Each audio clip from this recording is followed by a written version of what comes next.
Now, imagine if schools or teachers, priests or pastors, lawyers or politicians were not worthy of trust. On second thought, you can probably very much imagine that today. In the old days, that would have been a legitimate question to ask, and it would not have been rhetorical. The answer is, yeah, I can imagine that very, very well. Just watch what's on TV anytime and on cable, okay? So when these institutions and people lose their way and are not trustworthy, okay, we can become dispirited and angry, can't we? And we see that on cable news every night and what's going on in the world and in our own country. Because there's a disconnect between the inner and outer life of trust.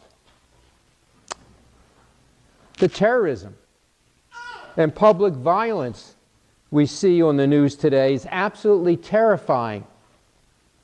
You can't worry, huh? There are so many horrific things going on that if you're like me, you can't keep track of them all. They seem to be happening all the time. And when so many horrific things are going on, guess what? We tend to forget about the tenderness of somebody who we can always trust. God. We worry, then we start to worry about worrying. Instead, we should become more spiritual, more trustworthy stewards.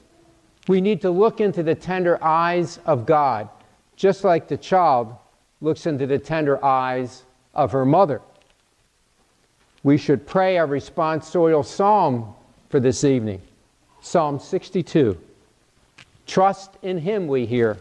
When? At all times. Both Bobby McFerrin's song and Jesus give us a reason for not worrying.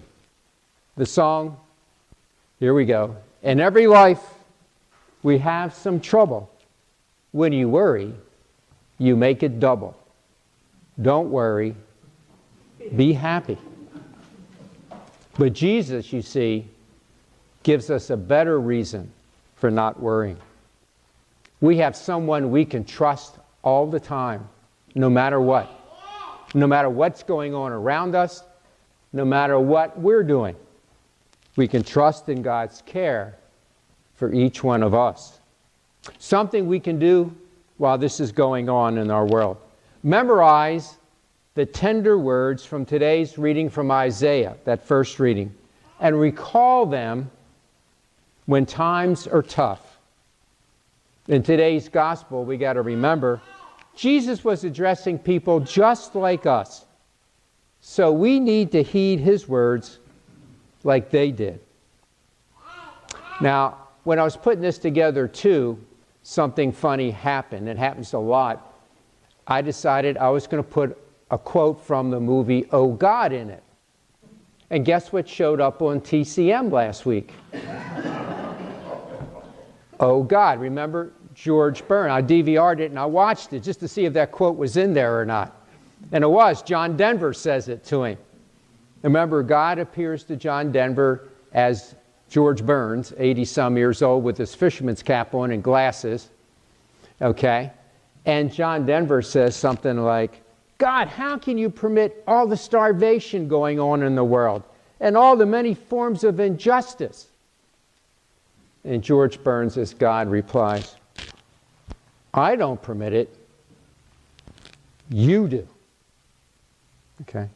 You see, you and I, we are called to alleviate the suffering of our sisters and brothers. It's not just God's job. Always, always, we must remember the words of our divine mercy as shown in the shrine. Jesus, I trust in you. Do you?